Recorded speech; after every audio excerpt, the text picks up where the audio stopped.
When We Were Young, 2024, all album plays, front to back. They're playing them. They're doing it. We are reviewing every record from front to back so that we know how long they take and we can assume whether or not they'll play the whole record. And on this episode, we are talking about Pretty Girls Make Graves, The New Romance. Before we get into our conversation about what we think of this record, Lizzie, this is a record that you've heard of before. Why don't you tell us a little bit about the background of it? Tell us a little bit about Pretty Girls Make the Graves. Yeah. It's named after a Smith song. They're post-punk technically in like genre style, and they're from Seattle. They were formed in 2001 too, so this is a really early, like original OG emo band and sound that we're going to hear from this. One of the original members was in Murder City Devils and then left that band to form this band. A lot of people were not happy about that for this album specifically. So this was released in September 2003 on Matador Records, and they split as a band in 2007. Their singles from this album was This Is Our Emergency, All Medicated Geniuses, C30, C60, C90 Go, and Magic Lights. Pitchfork ranked this as a number 40 out of 100 for best indie albums from the Pacific Northwest. They also recently, just last year, reissued this vinyl. Before we get into our takes on this record, make sure you subscribe to the channel. We have all of the album reviews. Much are coming, much have already happened. Make sure to subscribe, make sure to check out our playlist with all of the album reviews, and let us know. Let us know what we're doing. Let us know how it's going. So these are my thoughts on Pretty Girls Make Graves, The New Romance.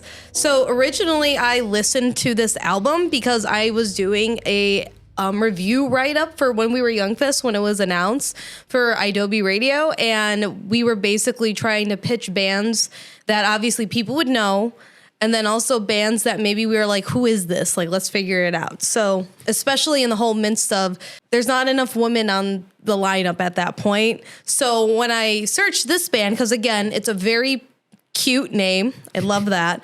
I found out, obviously, there are two women in it. So there were some women on the original lineup. Mm-hmm. We just didn't know because, quite frankly, I don't know anybody else who knew this band, point blank, period. I listened to the album so I could write something that was succinct about it and like give like a mini review, but nothing, extraneous.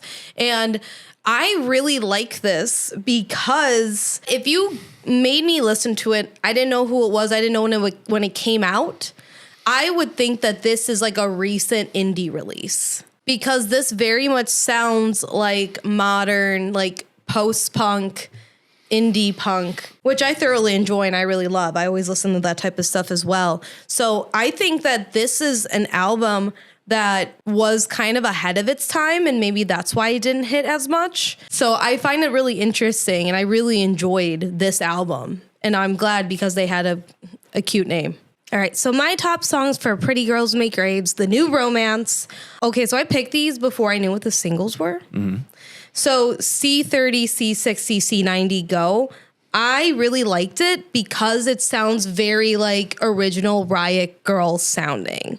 It's very like fun. It's upbeat. It's easy to remember. It tells like a little silly story in it.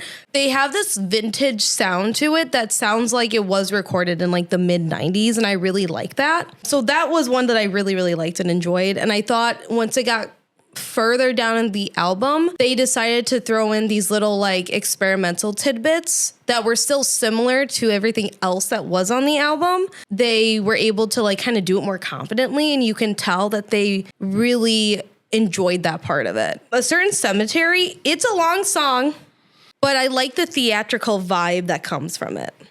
So it's like it has this distorted sound in the vocals. The instrumentation to like this is where I start to hear more of like that OG emo sound blending in with like indie rock. And I feel like that was like a pinnacle step, that it was harder to blend that all in during that time. So I really enjoyed it. I really liked that one. And I'm really shocked because it was such a long song. But it kept being like picked up and like put back down. I was like, okay, this is like interesting. Mm-hmm. And then my last one is All Medicated Geniuses. it's like really aggressive and like gothy, but also bouncy. I think the way that the vocals lend itself to, it makes like this air of mystery. So it just kind of comes up as like really fun. And then later on in the bridge, that's a fresh bass riff. I love a good bass riff. This would have ate if it came out in 2014 or 2015 during when like indie rock was having its big mainstream come up. Or now when we're kind of getting back into that indie rock mainstream come up, this would have ate. This would have ate.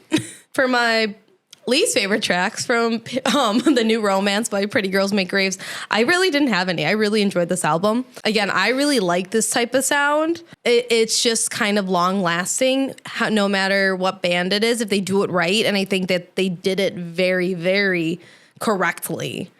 And I just don't think it took off because it just wasn't, I don't even know. Like, I feel like this would have made sense during the time, but I also think that sonically, it was a little bit ahead of its time. And because it walks between indie rock and emo, and back then there was such like a division between both, that if you came together and said, I like both, you would be like bullied. So yes, actually, that's very true. Yeah. So it's like you couldn't find a leg to stand on. And now it doesn't matter. So I hope more people like listen to this and enjoy it. Here are my thoughts on Pretty Girls Make Graves, The New Romance. I had never listened to this band before. I had heard the name because the name is pretty good. I really like the name of the band. And I always like thought, this is one of those bands just part of this scene. We said short-lived. They were only around for 4 years. So it was a band that just like kind of came out at that time. And so when they weren't around anymore, I was like, yeah, all right, like no big deal. So this was my first time going in listening to this band at all. And oh God, this was difficult for me. This was a rough listen for me, and I am so sorry. Well, I also know that you don't like that type of music style that I like too. All the bands that I thought of when I was listening to this at the drive-in, and then like a lot of like indie goth stuff like Jack Off Jill, which I know we both like these bands that are like in the goth scene and the indie scene and the OG emo scene. I'm like, it has all of that. Why don't I like this? Why am I not enjoying this band that I'm currently listening to? It had like a lot of the bands that I listened to in like 01, 02, 03 were like indie rock, like sort of like that adjacent to emo stuff before like a lot of the big emo bands like The Used and Story of the Year and all that I got into. So I was listening to a lot more indie stuff in the early 2000s. And this was like right there. This was like right along that sound of what I was really into. Even like The Faint and anything off of like Saddle Creek and Bright Eyes and that kind of thing. I'm like, this makes sense. And I probably would have absolutely loved this if I heard it in high school. And I think the fact that I'm listening to it now versus listening to it in high school, I'm like, yeah, I don't listen to any of those bands anymore either. So it's kind of like just past all of that time that I really got into this. So there's a lot to it that I liked. There's a lot to it, like the at the drive-in guitars. I could not find like a lot of like melodic center to a lot of it. There wasn't a lot of like choruses that really like caught me. I just think it's too noisy. I don't think there's enough like melody to it. This is going to be weird and you're going to fight me on this because it's like, how do I like Dance Gavin Dance? And it's just all noise going on and then people like singing and all this stuff happening. But I like Dance Gavin Dance, but I don't like this. So that would be a fair argument. I think this specific band just does a lot of things that I like in a way that doesn't make sense to me or doesn't hit my ear and it goes, oh, that's good. It's like doing the at the drive-in stuff, but it's not quite at the drive-in. It's doing like Riot Girl post-punk stuff, but it's not doing it in a way that I dig it. It's doing like the guitars over the vocals that are like kind of just all of it's happening all at once. There's a lot of noise going on, but it doesn't have a melodic center to me where I can really like wrap my head around it, get like be caught up in the music and like singing along and all that. So it just didn't really hit me in that way. A lot of the vocals are just very drony. It's a lot of just like kind of like and I'm like, oh my God, just sing a melody. Like just sing a song, man. So yeah, my apologies, but this was not for me. I could see it kind of going off live. I could see it being fun live. There's a lot of high energy moments in it. I could get down with that. That might change my mind. A music video might change my mind, but listening to it, it just didn't hit. My top tracks off Pretty Girls Make Graves, The New Romance. I did pick 3. I do think The Teeth Collector is a fun song. It's got that Spanish, like kind of like that 3 beat. I don't know what you call it, just besides Spanish beat, but it's got that Spanish beat in it. You know, the one where it's like, and I'm like, all right, I can get down with this. It's like post-punk with like a Spanish little rhythm there. Have you never listened to Mexican folk punk? I have. Okay. I have. It had that in this. I didn't expect it. I didn't anticipate hearing that in this, and I did. And I was like, oh, okay, that's cool. And this is one of the songs that does have a catchy chorus. I remembered it. Like, I was like, oh, I can sing along with this. That's good. Another one is the opening track, Something Bigger, Something Brighter. You didn't mention it was a single, and I was surprised because this is the only one on the record that has like 2 million listens on Spotify. Everything else is like under 1 million, like in the hundreds of thousands. Some of the tracks on this record on Spotify only have like 2,000 listens. So this record was a little bit light on the listens on the Spotify. But I have heard, before going into this, I had heard Something Bigger, Something Brighter that had come up on shuffle with a lot of other bands. So I went in kind of knowing that, and I do think that's a fun song. I could hear that being played live and enjoy like the energy that goes into that song. And the other one, The New Romance, it's an indie dance track. I like indie dance. That's the kind of things I was listening to in the early 2000s. So like I said, if I heard this in the early 2000s and I heard that song, I'd be like, oh, I could vibe to this. Like this would go in the playlist with like Block Party and other bands like that. My least favorite tracks off Pretty Girls Make Graves, The New Romance. Why does this record have 2 interludes? There's some records that need it. You have to bring things through, you know? Yeah, you would say that, except most of the tracks on this record are 4 minutes, and the opener and the closer are 5 minutes. So you've got long songs, a 12-song record that lasts about 40 minutes, and 2 of the songs are like less than a minute interludes. Why? Why are those here? Why not just tack that on to one of the other songs that's 4 minutes? I don't get it. Don't like long records in general. Don't like long songs in general, unless it's like there's a reason to it that...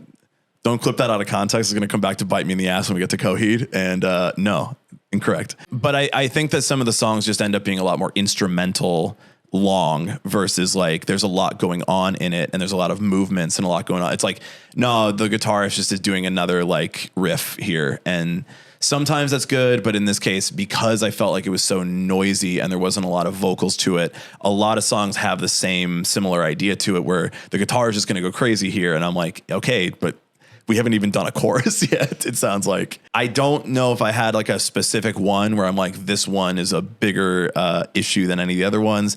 The only thing I can say is by the time you get to A Certain Cemetery and you're like, I got 5 minutes ahead of me and it's kind of the same thing. You're like, oh boy, we got 5 more minutes in us. I think there's a lot here that I would have liked 20 years ago. I think just I'm a little bit late to the party on this one. And I think just my tastes have changed enough to where now listening to this, I was like, yeah, this would have been so good 20 years ago for younger Brian, for high school Brian. I would have really liked this, but didn't hit me now. And I'm very sorry to not only Lizzie, but women everywhere. That's our thoughts. That's our opinions, good or bad, liked or disliked. We are not the only people who have opinions. We're not the only people who will be buying tickets to see Pretty Girls Make Graves at When We Were Young Fest. So we went to the internet. We scoured. We went to the archives. We found Amazon reviews and we found Critic reviews. People who had other thoughts on this record and this band. I'm going to read a couple of Amazon reviews and let you know what the people thought on the Amazon. These all came from Jeff Bezos directly. This first review is by Kate. It's a 4-star review from 2004. This is an emergency is the title of it. Attention indie rockers, emo kids, punk rockers, and all-around hipsters. Pretty Girls Make Graves has a new album. It's called A New Romance, and it's from Matador Records. Be the envy of your friends and improve your coolness by being the first to know that A New Romance is amazing. Well, PGMG is a relatively new group. They have quickly moved into the spotlight. Their first full-length album, Good Health, earned much critical acclaim and many comparisons to Fugazi and At the Drive-In. Needless to say, expectations for their second album are high. A New Romance is a little more polished and complex than its predecessor. This is apparent on the first single, This Is Our Emergency. This song is very radio-friendly, but it doesn't lose its razor-sharp edge. Andrea Zolo's vocals are perfect for this song, as she sings 1,000 Voices, Are You Listening? She sounds both innocent and rebellious. Zolo definitely commands your attention. Blue Lights is also an album highlight. This song is very low-key in comparison to most PGMG songs.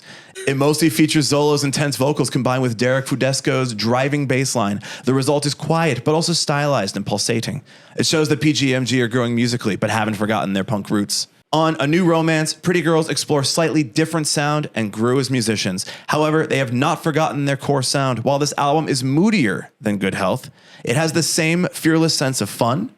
In a world where glamorous and fun rock and roll has been replaced by sad and tortured musical diatribes, PGMG are here to put a little danger in your day and fun in your drab and oh so cool life. Are you listening?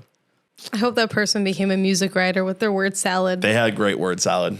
That was, I'm like, that's a quality, like... Salad. That whole thing could have been said through a megaphone and it would have sounded great. Attention. The second review, Kevin Ottens. This was written in 2010. Okay. 2-star review. Oh, no. Only one good song, parentheses, in my opinion. I heard the song The Teeth Collector and thought this band was pretty good, so I bought the CD. Lucky for me, I hate every other song on here. I'm glad I only paid 1 cent for it, parentheses, plus shipping. I don't want the CD and will give it to anybody who wants it for free. Wow, free! I'm going to try to sell it at a record store, and if they don't want it, the trash or Craigslist free section it goes. This review is based on my personal thoughts, so don't base it completely off of me. Read other reviews. Have an awesome day and keep it real. He was just like, you know what, have a good day, though. You know what? Yep. That's on you. I know that somebody might have liked this record, and I just shit upon it, but have a great day.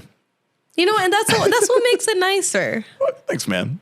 So these are some Critic reviews. This one shocked me when I found it for a multitude of reasons. It is from none other than Pitchfork. We don't know who the writer's name is because of everything that's happened with Pitchfork lately, but it was written on September 11th, 2003. I need that person.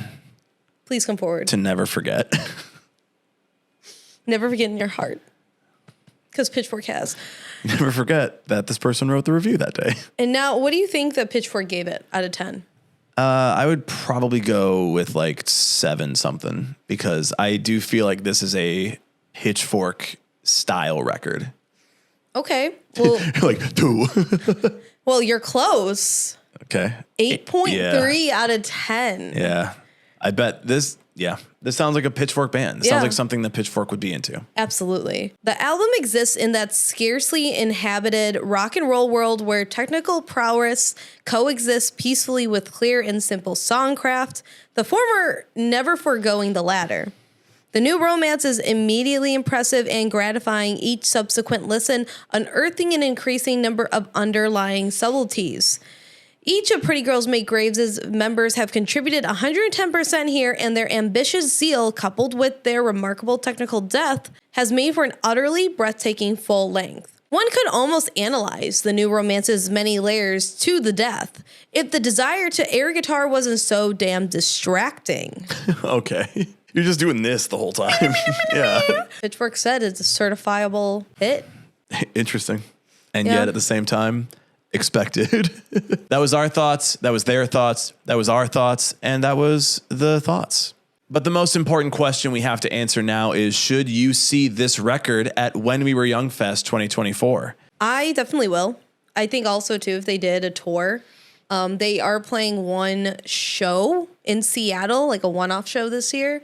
Clearly, that's not Chicago. But if they did do some type of tour, also, I would like to see them. I did really enjoy this album. I think if it came out now in 2024, it would eat. It would eat. It should have ate. Nah, they cooked and they ate. I'd be open to a tour. I'm not going to see it at the fest. I don't see a lot of interest in hearing this style of music outside either, like festival sort of thing. I don't really see that being the most entertaining way to listen to this or see this record. So if there's a tour, I'm open more to that. Ideally where they are not the headliner. Ideally one where they're an opening band and I can come and kind of catch them and go to the bar if I feel like it. I'll skip it at the fest. I'll definitely be catching another band on at the same time. That's where we'll be at When We Were Young Fest 2024 during Pretty Girls Make Graves. What did you think of this? Were we right? Were we wrong? Do you like this band? Do you not like this band? Who do you agree with? Whose side are you on? This is the civil war of our time. And you got to let us know in the comments, and make sure to subscribe. Check out the playlist with all of the reviews. We have many more, some that we agree with each other on, some that we disagree with each other on. There's plenty more where that came from. So check that out. And until When We Were Young, until Pretty Girls Make Those Graves, until the new romance, we will see you there.